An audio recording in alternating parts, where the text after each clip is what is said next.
not needed. Period.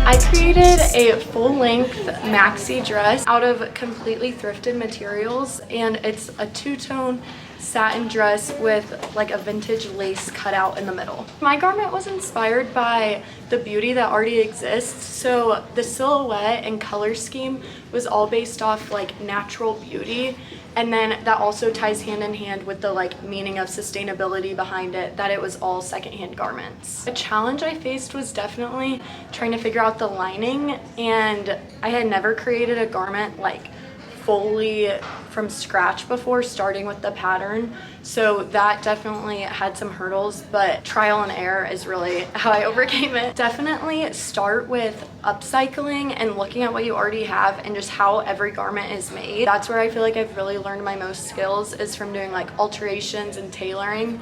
So don't be afraid to like go to the thrift store and try something new, because that is a great place to start. My garment is a full-length like cream gown, and it's made out of a sanded satin, and it has a big red bow on the back of it, and it's a low cutback.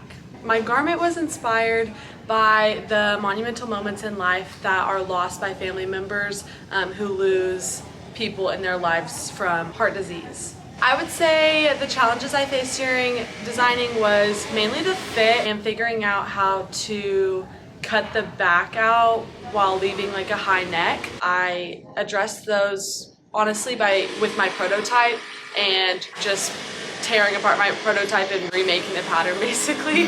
One piece of advice that I would give is just to keep an open mind. Like, design isn't my strong suit, I wouldn't say, but just keep an open mind and always give 100%, and your garment is gonna come out even after some challenges. But if you put hard work into it, it's gonna turn out good. Okay, I would describe it as just like a long silky dress, and then with like a metal kind of chainmail overlay over the top of it. I'm a psychology minor, and so I wanted to kind of tie that into my fashion work. So I just wanted to use this to kind of symbolize kind of the chains that mental illness place on people and the biases that people have around it, so that even though there's something beautiful underneath, sometimes all the society sees is the metal and the struggles that you're dealing with.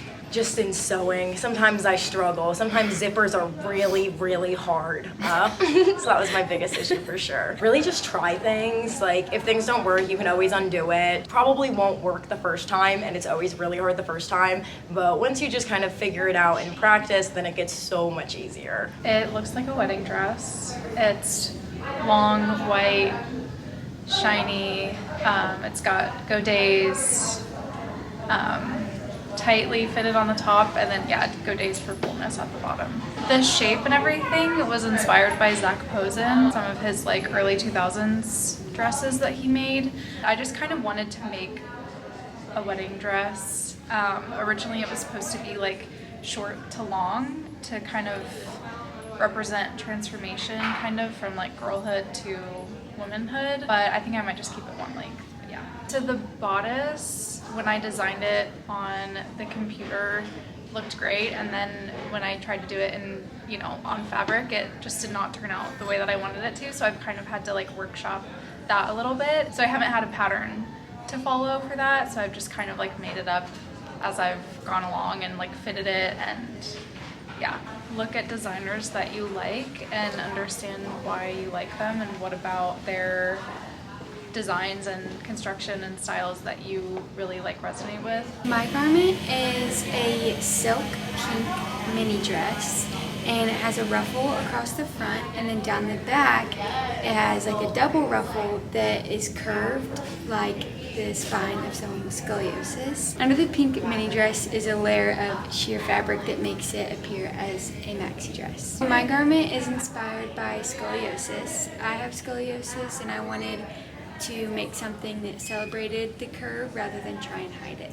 We got to create our own patterns for these garments, and I Struggled a little bit on the digital side, making my own, but it ended up working out great. And once I could get my hands on everything and it was no longer in the digital world, I felt more comfortable. Just got to work. For someone just starting fashion design, I would say to stay true to yourself and allow yourself to be unique.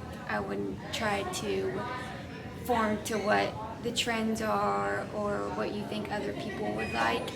I would say just do what feels right and don't give up. I would describe my garments as something not of this world.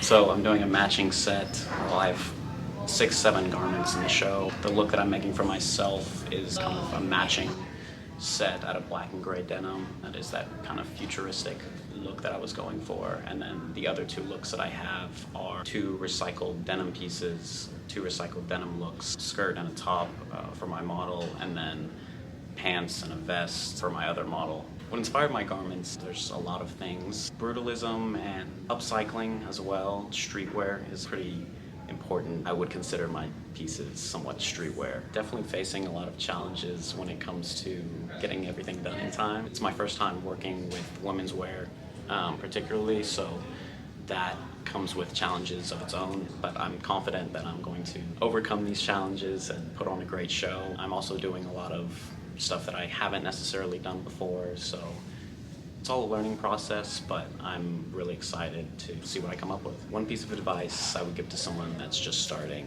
is to just start. There's no better practice than just practicing. How I got as good as I am is just by being in the lab every day, working, always trying to improve. Do what inspires you. Don't make something because you feel like you have to conform to something or because it will be liked by everyone. Make what you want to make, not what you're necessarily told to make.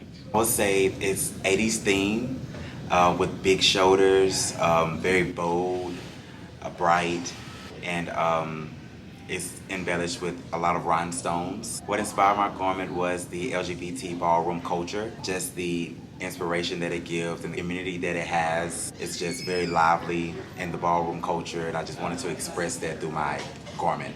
The challenges that I faced were the fittings. Just to get it fit to my model perfectly, I had to really do a lot of adjustments, a lot of meetings with my model, and that was, I guess, how I could really get it done. Make sure you have enough time, because time, it goes away pretty fastly. So I would say make sure you start on time to finish on time.